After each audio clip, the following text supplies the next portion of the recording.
Welcome to the Caribbean Cricket Podcast, your one-stop shop for all things West Indies cricket. By the fans, for the fans.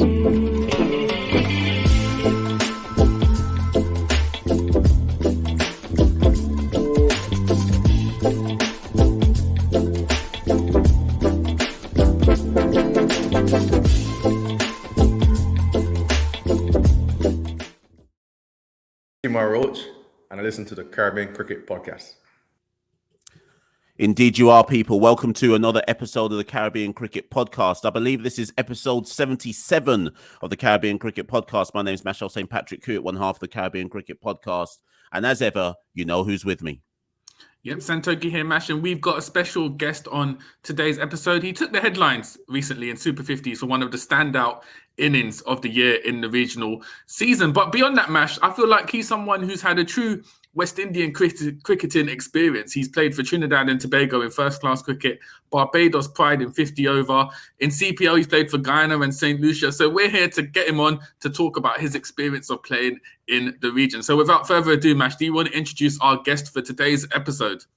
Indeed, I will, Santoki. And as you say, he's played for nearly everyone. So I feel like on behalf of Jamaica Talawars, I have to try and make a move to get him to play for the Talawars in future seasons as well. But yes, ladies and gentlemen, as Santoki rightly says, we do have a special guest on today. And it is Roshon Primus, following, as Santoki says, he's superb, one of the all-time greatest knocks in Super 50. Let me bring Roshon on to the show. Roshon, how you doing? Hey guys, all good, man. How are you guys doing? Doing very well, Roshon. Doing very well. And you know what? People are gonna immediately, those who are watching this on YouTube, will immediately look at your jersey and say, "But what jersey is that? It's not a Caribbean jersey." I actually had to do some research, to find out where exactly you are at this particular moment in time and who you're playing for. But you just want to tell everyone what that jersey is and who you're currently representing? I'm currently representing Deer Park Cricket Club in Australia in the in Melbourne, the VTCA Senior Division League. Indeed, and Roshon, because you never told me, well, you told me you were in Melbourne, but when you told me you were in Melbourne, I was like, what's Roshon doing in Melbourne, though? And I had to research hard, to find out who you were playing for and what you were doing. And in the midst of doing all of that research, I found out that when you were a youngster, well, I think maybe, how far back? Maybe 9 years ago, you had gone to play for Atherton Cricket Club. Is that correct? Yeah, I played for Atherton Cricket Club in Manchester. That was actually my first time traveling, overseas, being on a professional contract. So, because I think one of the things that Caribbean fans, West Indian fans often won't know, we know when our players are playing regionally, whether it be for Barbados, Guyana, Trinidad, whoever it might be, but we often don't know that some of our players are on kind of like club cricket contracts all around the world, etc., etc. Is this your first time being in Australia, or how many, or have you been before? This is actually my second time in Australia, playing for the same club I played earlier this season. We actually won the division below, and we got promoted to this division. So I came in in the back end of the season, which was early January, because I think the borders were closed in Australia around Christmas time, and it opened in January. So I came over, played the back end of the season, and helped the guys to get promoted into the senior division. That's super interesting for me, and the reason why I say it is because, and I'll answer this as kind of best and as truthfully as you can. What do you notice about the difference in? So that's what grade cricket in Australia. What is the kind of gap or quality like between playing that kind of level and playing club cricket back home? Is there a better set of facilities for you to use, etc.? What do you kind of gain out of these experiences when you get to travel abroad? In these experiences, it's not necessarily it's better cricket, but it teaches you, to carry the team as a professional. It teaches you to, in every situation, you have to do it for the team. regardless if you think that some guys should be pulling their weight, other guys should be helping you. It puts you in a position that you have to always do good for the team. So then you have to find a way to score runs, to take wickets, to always be in the game. And then when you go back home and play cricket, you just instill that into your cricket, and it really helps you like mentally. It helps you with your cricket all around. You know what? Australian club cricket is famous for, sledging and the verbals on the pitch. Have you encountered that? How do you find that in Australia? So far, nobody have sledged me. Nobody ever, you know. The worst that happened is this weekend gone. Um, I had a bit close calls, and the umpire didn't go in my favor, and the umpire was just, giving it to me, saying that, oh, you think everything's gonna go your way. So, he was just mouthing off at me. He was mouthing off at me, and I started to get upset. And then I just say, you know what, I don't want to get anybody at me. I just started bowling down, guys. I started bowling quickly, and the umpire was like, well, he got me angry, and it really paid off. I say, well, I didn't want you to get me angry. I just want to keep it simple. Roshan, when I've seen you domestically playing cricket, you've often batted somewhere around like 6, 7. Obviously, you're an all-rounder. How when you play club cricket, grade cricket, have you gone up the order, or have you kept it relatively the kind of same in terms of where you would normally bat, or are you taking the new ball? How are you used mostly? Well, in club cricket back home, I bat number 4 for my club. Well, the Wanderers Cricket Club. If you know about the club, well, I Yes. play with Raymond Reefer, Jason Warder, Craig Braffett, Kurt Edwards, Shane Mosley, those guys, and a guy, Jonathan Drakes. All of us play together in the same team, and I bat at number 4, whether it be red ball or white ball cricket. Well, T20 open in T20. And this season, this has been one of the best all-round seasons I had. I had 200s in the T20. I played 2 games in the 50 over. I scored 70 and I scored 100. And then in the 4-day competition, well, the 3-day competition, I scored 160. So I got 100 in each format, and then to come and play 50 over and score 100 also. So it's been a good year for me in terms of club cricket, and on the domestic circuit. So I've been really enjoying this year also. That's probably a good point, Santoki, to kind of talk to Roshan about first class cricket, because Roshan's right. I was pulling his numbers just before the show, looking at his 2022, and it's been strong. But I know you wanted to talk to Roshan about first class, Santoki. Yeah, so you made your first class debut in 2016 for Trinidad and Tobago, and you took headlines on your debut. You got 6 wickets in 6 overs. I think Narsingh Deonarayan was your first wicket in regional cricket. Sort of, what was the journey to making it into first class cricket in the region, and how did you end up at Trinidad and Tobago rather than your home franchise in Barbados? That came about. I went to Trinidad to play some club cricket, and I did well. I did well in all the formats. And, a few days before I leave, Gus Logie asked me to come and meet him to have a word. So he was like, he wants me to come and play for Trinidad. Am I willing to come? I said, well, sure, yeah. And he said, well, okay, well, the draft is in Barbados. So when he comes to Barbados, he would, drop me a message. And funny enough, I was at Barbados training the same day I had the draft. He came and talked to me. He said, well, you got me covered. So after the draft, he walked out and he said, well, see you in Trinidad. After that, I was excited. I was so excited that I had a flight at 6 o'clock p.m. and I went to the airport at 6 o'clock a.m.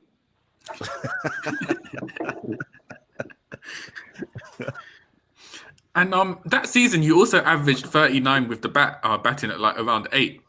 How did you find that first season in regional cricket? Was it a challenge? Was it what you expected? Did you find it easier than you thought? What was it like? Yeah, it was challenging. I haven't faced that kind of bowling.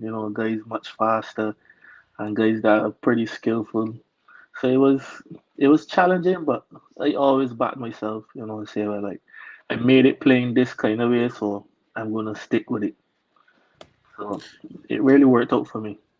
And I actually first came across you because I went to the Kensington Oval in 2017 to watch Trinidad play Barbados, and there was a stand full of fans at the bottom stand, and they all had your name on the back of their shirts, and I was like, okay, this guy must be a popular player. So that was my first encounter. I think you were batting with Dennis Ramdin, but so you played 2 seasons with Trinidad and Tobago, and that's the last time you played first class cricket in the region. Sort of, what's happened? Was that a choice not to play first class cricket? Why have you not continued that after those 2 seasons?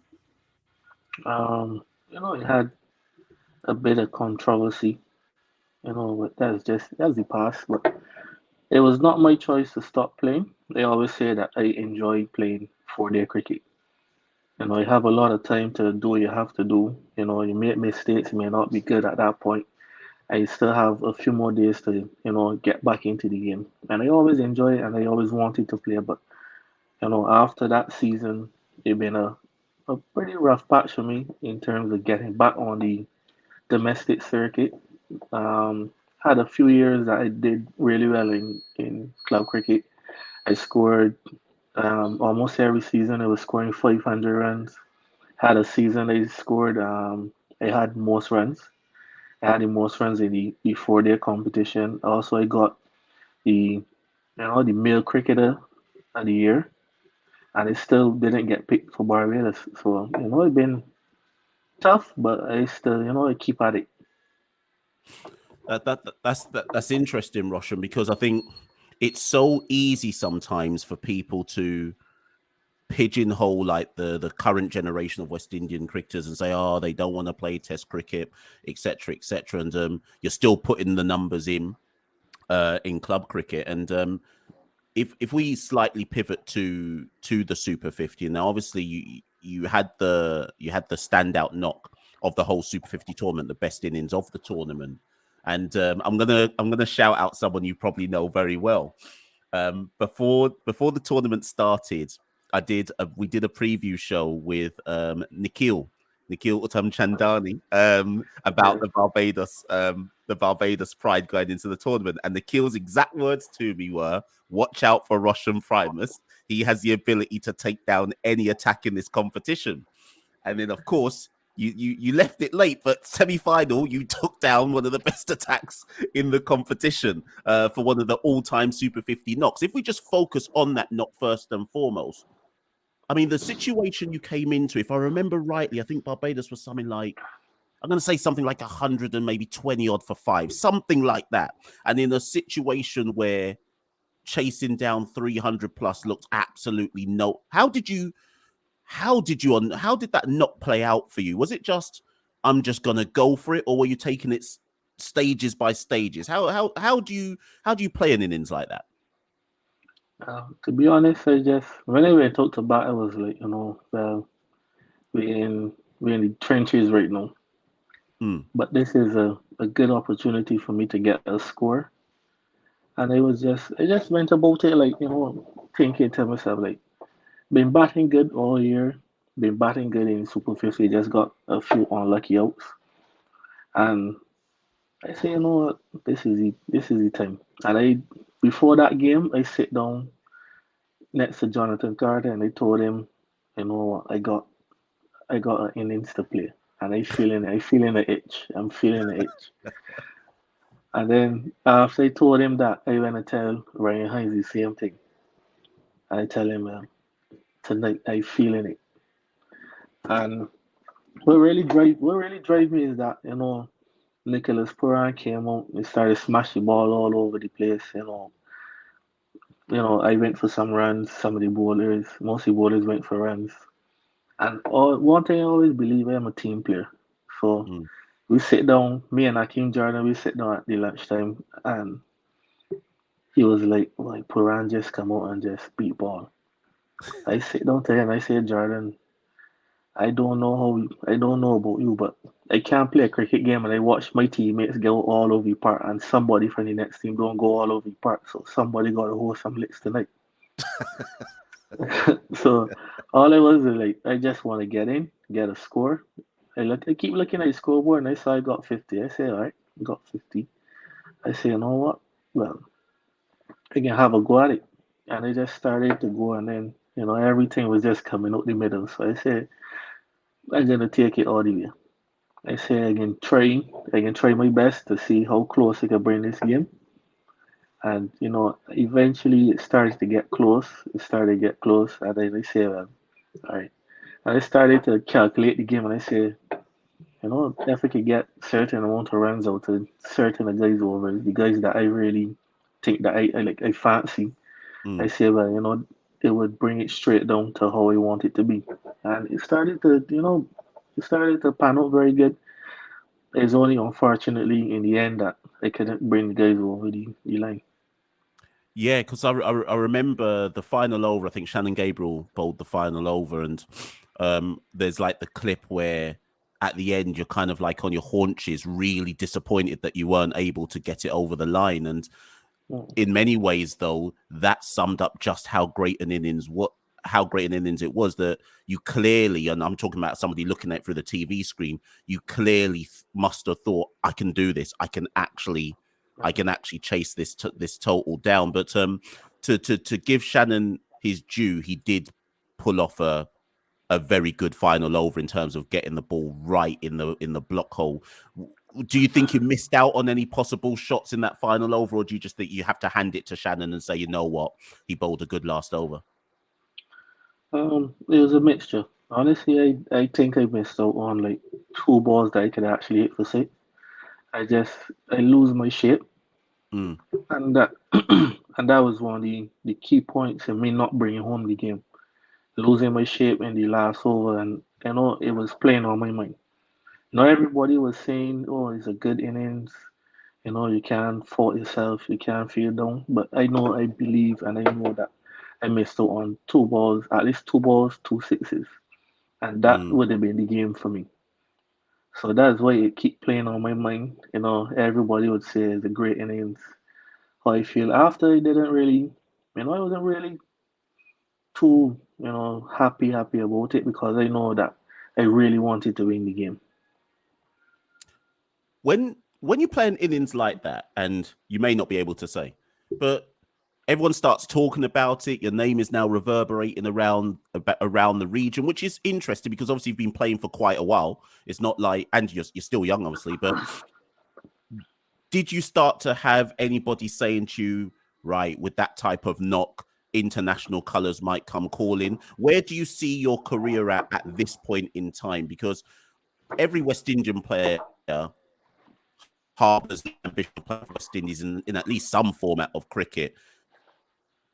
Is that the next natural goal for you? Do you think that innings put you in kind of the public limelight for people to start thinking about you in that light, or do you think you've still got some way to go? I hope that innings helped me to put one foot in the door, to make it into the West Indies team. But obviously, you always have work to do. This just means that anytime I come back and play any form of domestic cricket, Super 50, CPL, anything, eyes will be on me to back up that performance. And that's something I would like to do. I don't want to be remembered for just one innings and then after that, it just went flat after that. But before that innings, before I actually started to get back into domestic cricket, um, it had an innings I played against, a similar innings I played against Ireland. Wanderers played against Ireland, and I came in and I scored 80 off 30, and we were chasing 300, and we lost by like, probably lost by like, I think 10 runs or so. But, I think Nikhil was covering that game also, and, much people didn't recognize it. That's just before West Indies played Ireland in the West Indies, and I think Ireland did beat West Indies in that series also. It's only probably the people in Barbados um know we don't know much about that innings, but I guess it didn't get circulated all over so other people could see the innings. But that was that's something I've been doing in club cricket for a long time. It's just I'm very happy to get to do it on the domestic circuit, so everybody can see, what I'm capable of. You mentioned CPL there. You've played for Guyana Amazon Warriors and recently this past season for St. Lucia Kings. How has CPL sort of benefited your game in terms of like the variations it's taught you and facing world-class international opposition? Yeah, CPL CPL has been a up and down trip. I always think that it's more like a business than to promote young cricketers in the Caribbean, because they pick the overseas get all the preference, and some of the guys just have to do, basically sometimes it's just they're in the team, but I don't think much guys get the chance to really express themselves unless like you're already coming to the team, like, and your name is well known. But I think we need to find a way to get guys to get the opportunity. So some guys, just you could give a guy to back up the yard, and don't leave it all to be on the overseas all the time. Give guys opportunities. That's the only way that guys will improve. So for me, CPR been up and down. Um, in terms of when I play CPL, sometimes I just focus on bowling, because sometimes when I get to bat, it's just like 1 over, 2 overs, and you just gotta go for the hills. So much people not be able to see that you're able to build innings. And the good thing that happened for me this year in CPL is that in the 60, I got to bat at number 3, and I did well. And then the first game against Trinidad, I think I batted like 4. I came and I scored 36. I think I scored 30, yeah, I scored 36, batted well again. But then obviously overseas start to come into the team, so again they get the preference. So as I say, like, you don't always get a fair opportunity at it all the time in CPL. And it is a business. These guys invest a lot of money, so that's understandable. One thing I would say, just before Santoki comes back in, though, I mean, you have played for 3 franchises, so in that sense, I would say that there is certainly a value placed on you. Like, it's one thing to play for a franchise and then you don't pick up a next deal and then maybe just come back randomly. I mean, Guyana have shown some faith in you. Obviously, Barbados have, and just with the Kings this season. How did you rate it's interesting what you just said there about getting some opportunities up the order for the 60 and so on and so forth. How did you rate for yourself individually your past season with the Kings? Because I thought you were and I'm not just saying it because you're on the show now, but I thought you were one of the Kings' more consistent performers this season.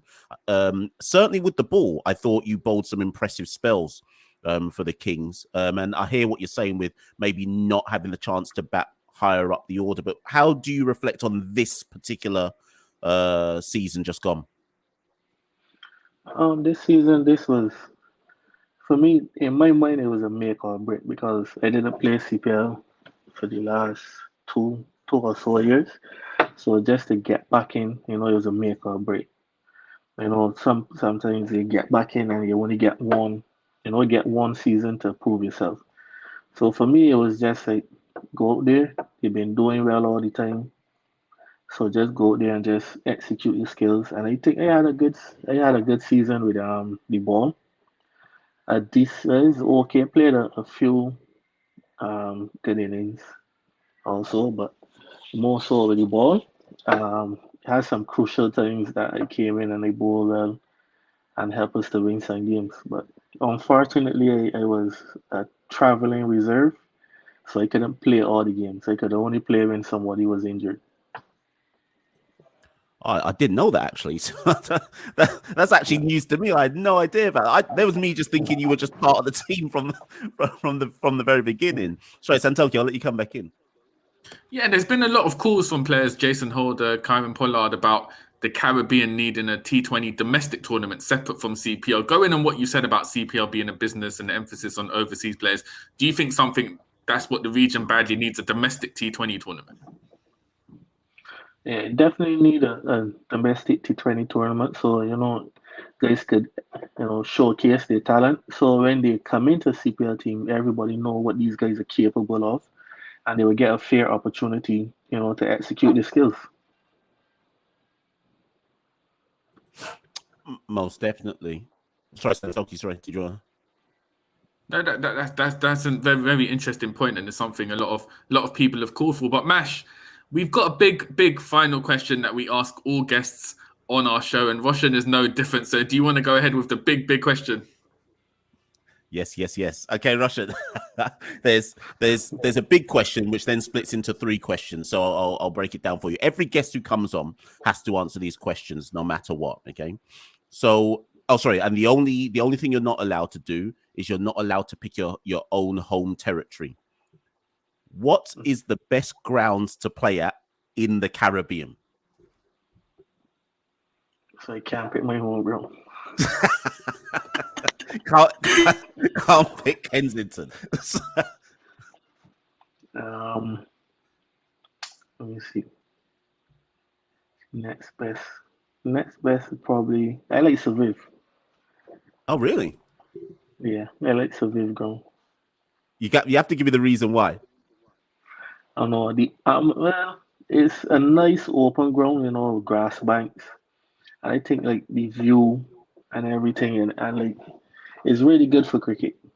The ground is really good for cricket, and most of the times they play there, they usually have a good wicket, a good cricketing wicket. So I enjoy playing at the Survive ground. And sorry, let me rephrase this one. Of the players you've seen, watched, played with, etc., who is the best player? Yeah, you've seen or played with thus far in your career. Let's see. Local or overseas? Can go anybody. Could be me.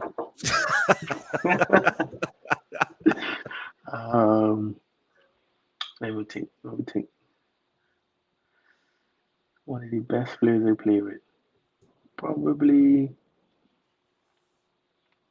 probably gonna be in terms of overseas, I would think JP Dummy. Oh, is that when you were part of JP, what would that be when you were with the Tribe? Was he with the Tribe? When was yeah, that? 2019 when we won. Right. Okay. What was it about Duminy that stood out? Honestly, like, to me, it didn't feel like an overseas. It felt like one of the boys. And like, we were struggling with the bat, and this guy he just comes in all the time, and he was scoring runs, and he was batting really well, and like just made batting look easy. So like, watching him play, and being a professional, very sociable guy. Imagine every day he's calling me, he want to play cards. He want me to come to the team and play cards. But he's one of the best, probably overseas cricketers I play with. Awesome. Listen, Roshan, thank you so much, first and foremost. I know people won't know this, but as we're recording, it is what must be like something like 10 o'clock at night in Melbourne at this moment in time. Thank you so much for giving up some of your time. We always say on the Caribbean Cricket Podcast that it's important for us to showcase talent from around the region. It doesn't just have to be kind of like the global names, and we were really glad to just kind of get you on, hear your story, hear where your game is at current. Santoki, any final words?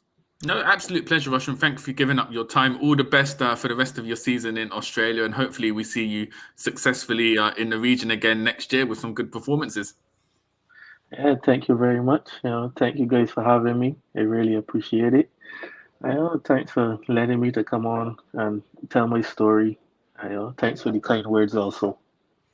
Most definitely, Roshan. Enjoy the rest of the season with Deer Park and as Santoki. So wait, actually, Roshan, before we wrap up, so when you heading back to the Caribbean? I actually want to play in the first class season. Yes, So that's why I asked. I probably will be heading home probably end of January. close to the end of January to go and play some first class. But I met myself available for the first class season. Well, you've just answered the question because that's precisely why I asked you the question. Are you going to make yourself available to play in the Red Bull season upcoming? So we look forward to hopefully catching you in some of the Red Bull matches coming up from about February onwards. And who knows, Roshon, if you continue the form that you've been showing in 2022, we may well be seeing you in some international colours in 2023. But go well, Roshon. All the best. Have a good Christmas, etc. And thank you so much for coming on the Caribbean Cricket Podcast. Yeah, thank you very much, and Merry Christmas to you guys also. No problem. Ladies and gentlemen, that's been another episode of the Caribbean Cricket Podcast. As ever, if you're listening on podcast apps, like, share, rate, review, subscribe, etc. Also, if you're doing on YouTube, and stay locked in for some more content to come. Thank you and good night. We rule the cricket world. Now the rule seems coming. Welcome to the Caribbean Cricket Podcast, your one-stop shop for all things West Indies cricket. By the fans, for the fans.